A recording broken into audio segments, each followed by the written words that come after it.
I'm Sean Hogan, and I'm the author of this book, Three Mothers, One Father, which I'm going to attempt to read a passage from now. Just a few words of explanation before I do. This book is in fact a follow-up to this book, England Screaming. They were both published last month. Now, England Screaming is an overview of UK horror cinema, but what it does is take a number of characters from different films and extend and intertwine their stories, creating kind of a tapestry, both of UK horror film and also kind of an alternate history of the country. And I'd already written that book, and then Steve Shaw spoke to me about doing something for Black Shut Shadows, and I thought of writing a follow-up to it. But having already done the UK, I thought I'd sort of turn my eyes to Europe and do something on European horror. Now, this book's a much shorter book than the first one, so it's less of a kind of overview of the entirety of European horror and more of a focused story. But it takes much the same approach. It takes a number of characters and intertwines the stories, and there's a sort of story thread running throughout.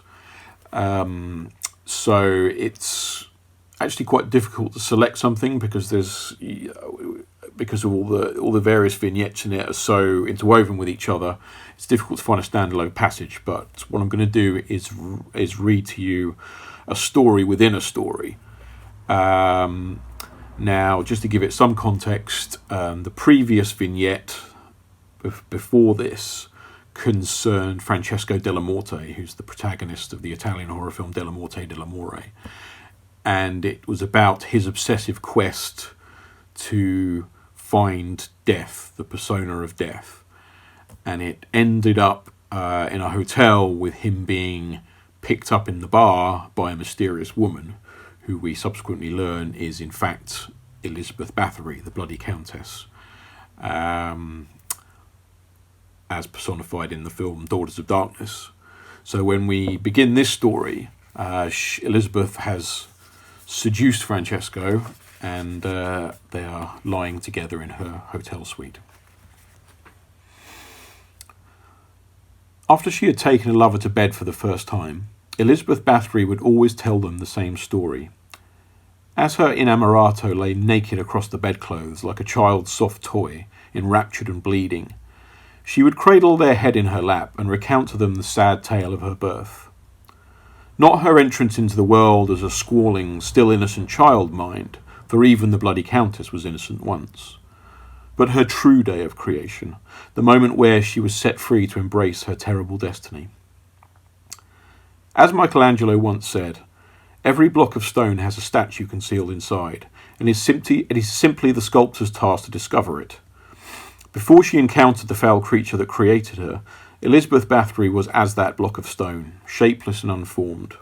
However, as the great artist suggested, perhaps she was always fated to become the monster that was unleashed that day, and it took only the intervention of Count Orlok to release the malign potential that had lain dormant inside her ever since she drew her first breath.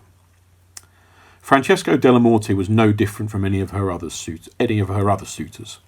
He had been seduced, bled, and was now sprawled helplessly across the tousled covers of the Countess's hotel bed.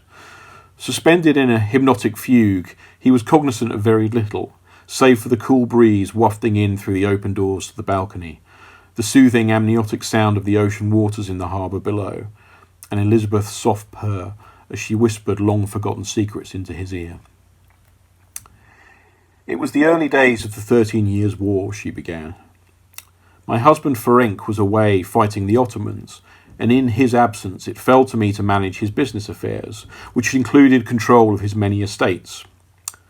Those were perilous times, my love. His lands were located along the trade route to Vienna, and several villages had already been attacked and looted by the Turks. Our forces were horribly depleted by the war, and I was at a loss as to how I would protect our land and people. Then I received a letter from another Hungarian nobleman, Count Orlok. He loathed the Ottomans with a bilious passion that might even have exceeded our own, and was offering the use of his armies to help defend our homelands. Perhaps I would like to travel to his castle in the Carpathians to discuss the matter in more depth. I imagine that vile demon is all but unknown to your Western history books, but in my day, simply to whisper his name was considered akin to spreading a plague. They called him the Bird of Death, and it was said that he had been created by Belial, one of the most terrible kings of hell. Of course, I was a noblewoman and considered myself far above such ignorant superstitions. Still, I knew full well it did not necessarily require hell's intervention to create vicious, evil men. Enough of them had sat at our own banquet table for me to recognise that humanity possessed its own infinitely diabolic potential. I understood that Orlok was dangerous and not to be trusted, and yet my loyalty to my husband and my people drove me to seek out his aid regardless. After all, I told myself, Count Orlok would not dare risk incurring the wrath of the commander-in-chief of the entire Hungarian army.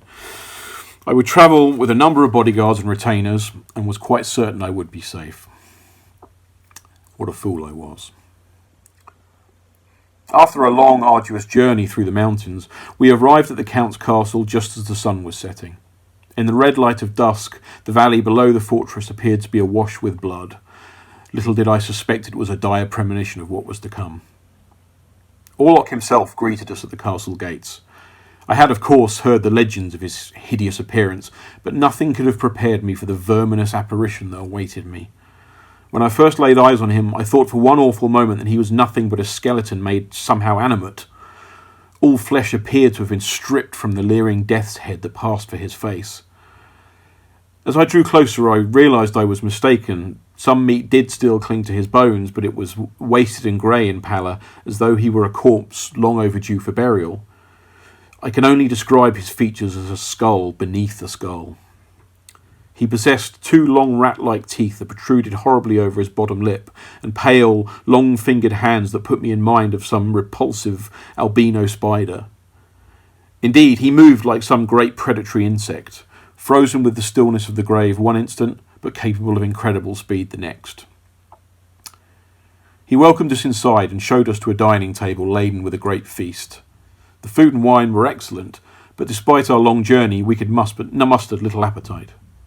Even the hardiest of my protectors had been sorely shaken by the sight of Orlok, and the tangible pall of corruption that hung over the castle had the effect of rendering even the most delicious meal all but inedible. Orlok watched us as we picked listlessly at our food, eating nothing himself. Once we had finished, he showed us to our rooms, telling me that I should rest well for the night, and that we would attend to our business on the morrow once I was fully refreshed.